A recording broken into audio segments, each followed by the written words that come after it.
Hello friends, we're back. We had some internet issues, but we're back. And we're back here talking about Mary and Isabel. They're together and they are talking about their children. They are in Mary's home, and Mary is talking about her concerns about Jesus, while Isabel is talking about John the Baptist. And then we have here the whole conversation. Hello, Joyce and Publio. Forgive us for the internet issues. So, Mary and Isabel are talking about what? They are talking about hi, Frank. They are talking about the very fact that they're concerned about their children, Isabel and Mary, mother of John the Baptist, mother of Jesus. And let me read to you, since we are here with the book Good News. Well, Mary then, moved and carried away by loving worries. You see the way Humberto de Campos describes, loving worries. Just a few days ago, she says, we were in Jerusalem for the traditional celebrations, and the ease with which he used his line of reasoning to answer the questions that were presented by the teachers of the temple left us all nervous and perplexed. His science cannot be found in this world. It comes from God, that certainly manifests itself through the pure lips of his. Noting his answers, Eleazar called Joseph aside and warned that the boy seems to be born for the downfall of many powerful individuals in Israel. Isn't that interesting, friends, that Mary is telling about what happened, her concerns about Jesus? How many of us, we are concerned about our children naturally, as he says, loving worries, but at the same time, Mary sees further down the line. She says, the knowledge he has is not of this world. Hi, Felipe. Welcome back, Aldilson and Katia. Thank you for your patience with us here. So, as Isabel paid careful attention to her words, Mary proceeded. Her eyes were teary after a brief pause. Can you feel Mother Mary, how she was? Mother Mary, the mother of Jesus, was a loving mother. She was a very devoted mother. She knew, the angel said who he was, like who he was representing, like God sent him. Of course, God sent all of us, but meaning he had the particular mission that nobody else could do. And there he is, dear friends. There we have our dear Mother Mary. Can we feel her? That's how she is. And she says with tears in her eyes, she's deeply moved.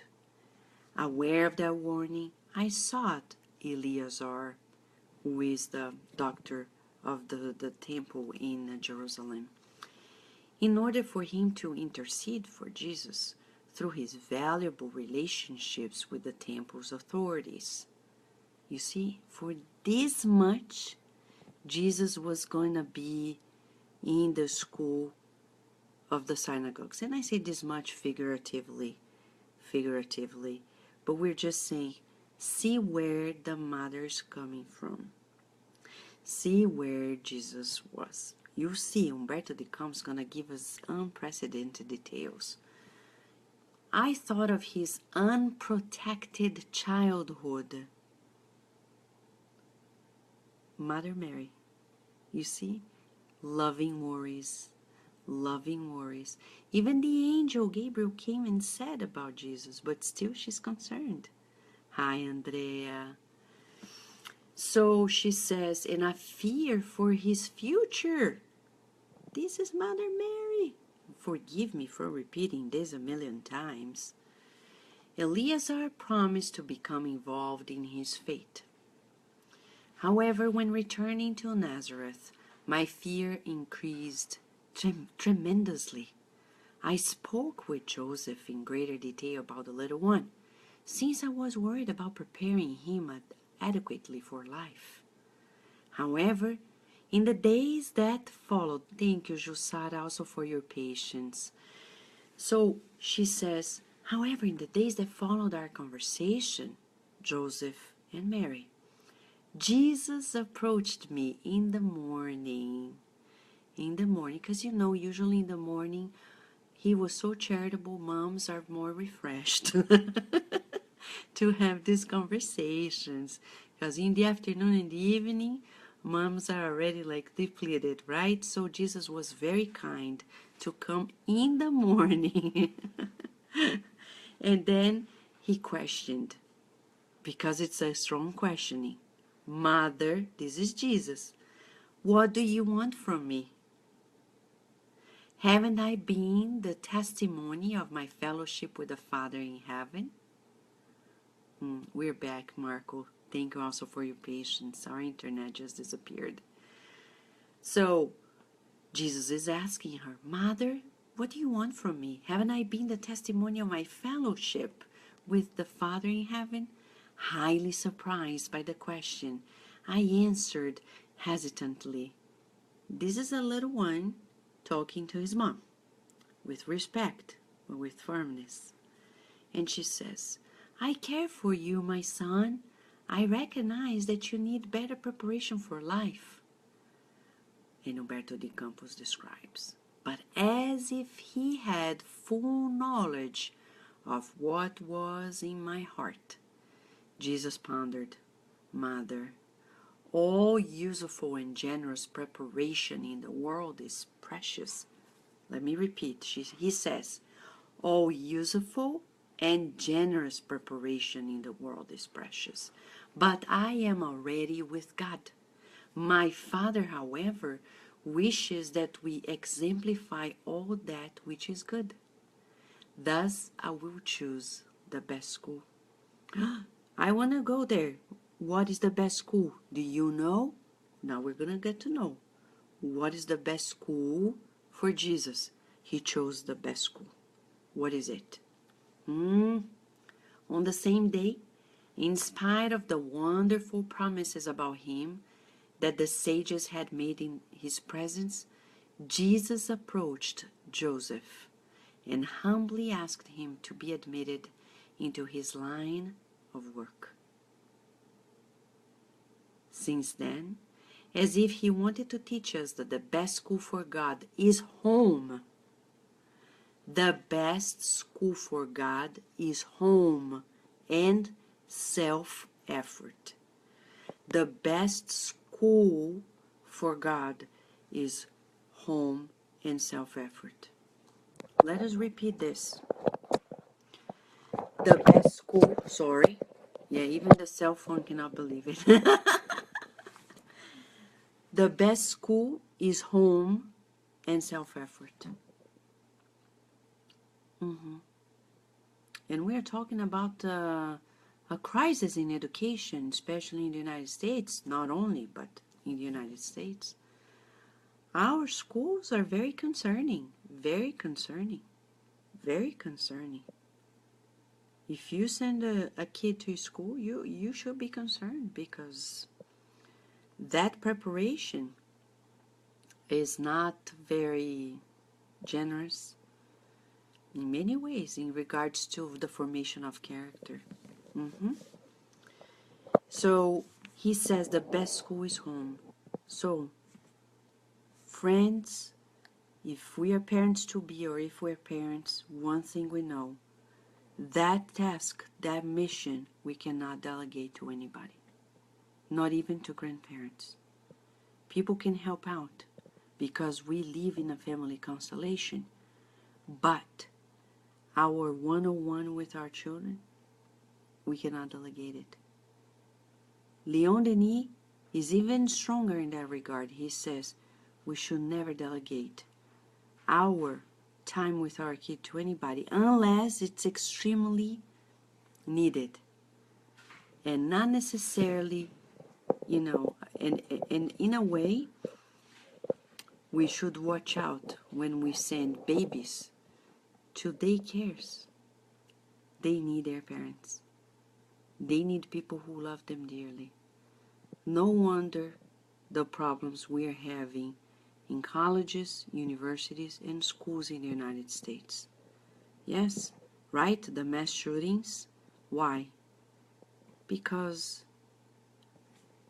children are sent to these places so parents can do what they need to do when they want to do. So these places become arid, dry in regards of love, because teachers are also overwhelmed, and we cannot ask one teacher to be loving and kind to 35 students if when we have one kid we're already overwhelmed. That's not charitable at all on our side.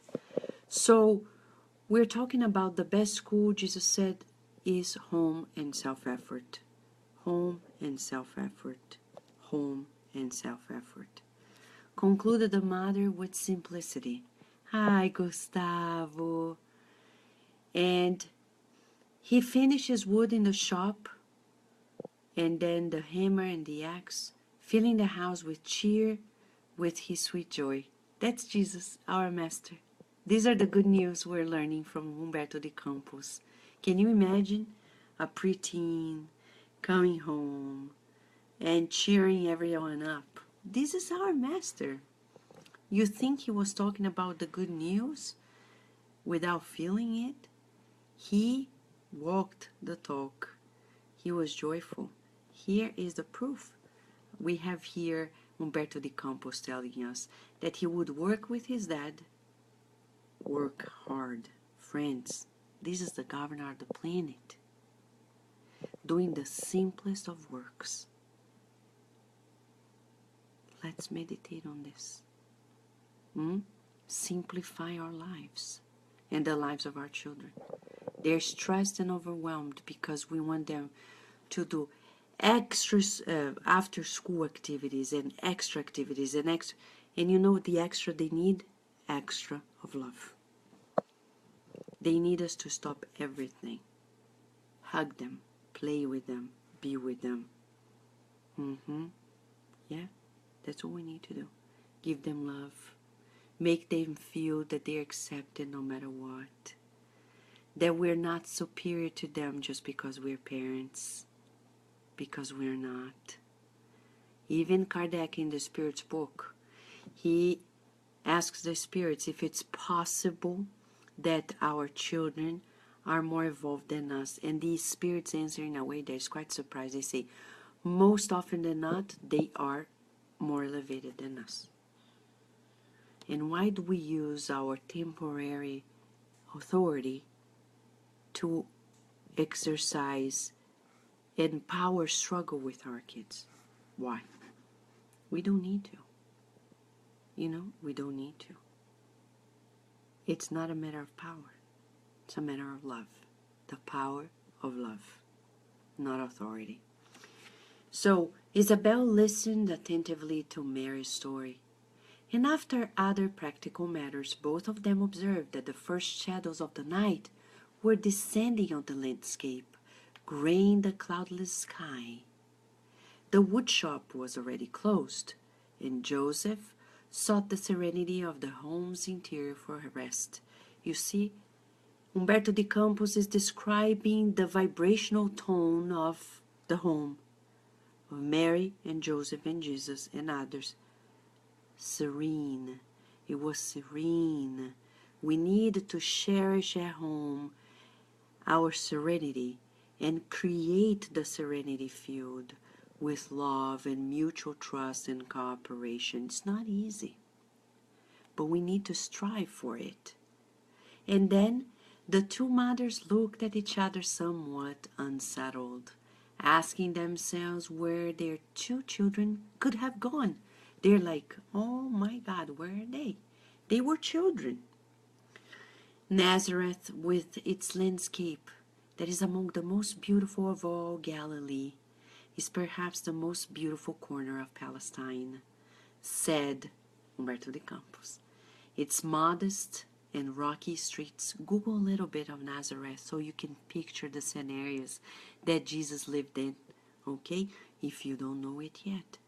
It's modest and rocky streets. It's tiny homes, and its unique shops are grouped within a broad hollow on top of the mountains north of Israelian. The vista is narrow and uninteresting, yet those who go up farther, where the highest of all small houses are, will find, for the astonished eye, the most beautiful view. The sky seems to stretch, covering the wonderful panorama in an infinite expanse. Mary and Isabel spotted their sons. Where were they? You're wondering? Me too. Where were they? Side by side. The sons were side by side on a height, bathed by the afternoon's last rays.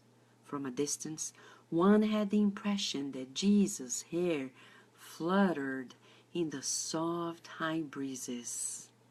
His small index finger pointed out to John the landscapes that multiplied in the distance, as a great general would explain the details of his plans to a trustworthy soldier.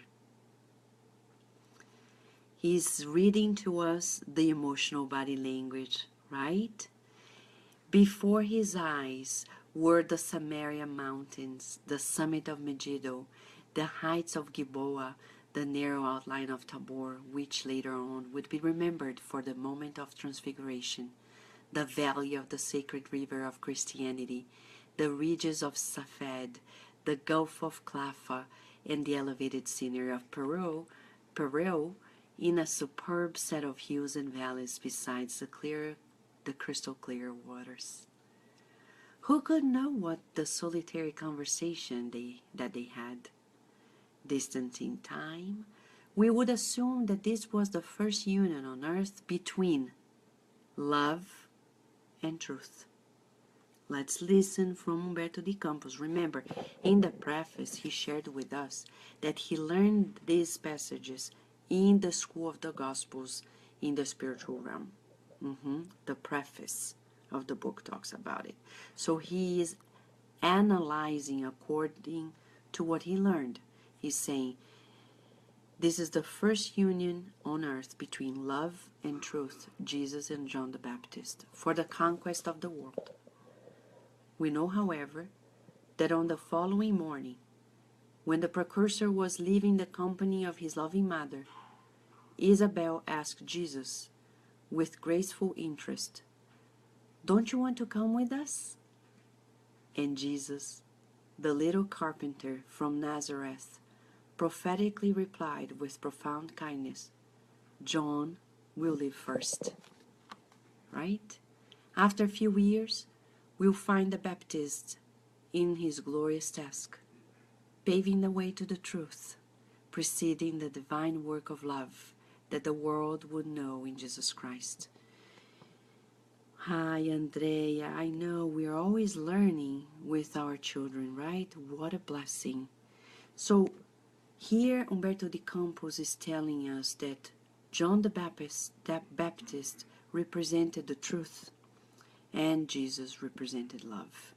He's telling us that John the Baptist and Jesus worked together as teamwork fashion, right? In a teamwork fashion. So prophetically, Jesus said John the Baptist will live first. And after a few years, we'll find him in the glorious path, and he would actually precede the divine work of love that the world will know as Jesus' work. Now, I want to read to you. I'm going to skip 2 paragraphs just so we go to one important thing. So we do another quiz. Yes. And he says, John was the truth, and in his task of refinement, truth tore him apart and hurt him as he allowed himself to make extreme sacrifices. When we are committed to the truth, People may not like it. Like Salome, they may want our head. Well, so be it. We're committed to the truth. Sacrifices are made for it. Like the pain that precedes the powerful manifestations of light within the heart, it receives the plain block of marble and chisels away its roughness, so that the labor of love emerges in its divine purity. John the Baptist was the clamoring voice in the desert. As a laborer from the first hour, he is the rough symbol of the truth that plucks the strongest roots of the world, so that the kingdom of God prevails in all hearts, expressing the strict discipline that precedes the spontaneity of love, the struggle that breaks apart the shows of the pathway. John is the first sign of the active Christian at war within his own imperfections in his inner world, in order to establish within himself the sanctuary of his accomplishment with Christ. Stop for a moment. There is a revelation here that Emmanuel repeats in other books and under André Luiz as well. And I'm going to repeat to us so we can study and ask about ourselves and feel it. He says, strict discipline that precedes the spontaneity of love. We learn in the book of Evolution into Worlds by André Luiz, and in other books by Emmanuel, that the law of life is such that first we need to create a habit in order to spontaneously present the acquisition we have acquired. Meaning, discipline comes first and then the spontaneity. Okay? For us as parents, educators, and even for ourselves, we are learning with Spiritism a law of life. This story we hear nowadays, let the child choose whatever they like. Yeah, they can choose if they want pasta now or rice. Okay. That's not a big deal. But like eating or not eating, not negotiable. Why? Discipline. I'm not going to take a shower, not negotiable. I'm not going to study, not negotiable. Strict discipline precedes spontaneity of love. I want to play, but now we can't. Now we're in the Spiritist Center. Oh, but they're just so children. Yeah, that's good. I remember when I was a child, and I used to go to Spiritist centers, and when I spent like 3 months every year in my grandparents' home, there was nobody to babysit us at home when they went to Spiritist centers. And certain days they had these obsession meetings. And my brothers and I had to participate, not at the table, because we're children, but we had to sit in the same room, listening to this obsession process and being quiet. And believe it or not, my grandparents often asked us with much love. They said, stay quiet, stay still, and close your eyes. Think of Jesus. Thanks to that discipline, I'm here today. My life would have been completely different if I were not given those moments of exercise, self-control. And still, I need to learn a lot about it. But I'm just sharing with you that the spirits are right. Discipline comes first, spontaneity later. You don't have anything become second nature if we don't acquire the habit for the automatism of life. Throughout the book Evolution into Worlds, André Luiz is going to make a case for it. He's going to say, forget this thing about spontaneity. If we don't discipline the child, if you don't discipline the spirit, the immortal soul, we're not going to conquer higher levels. Remember, it's about effort and repetition. Effort and repetition. Effort comes first. Repetition.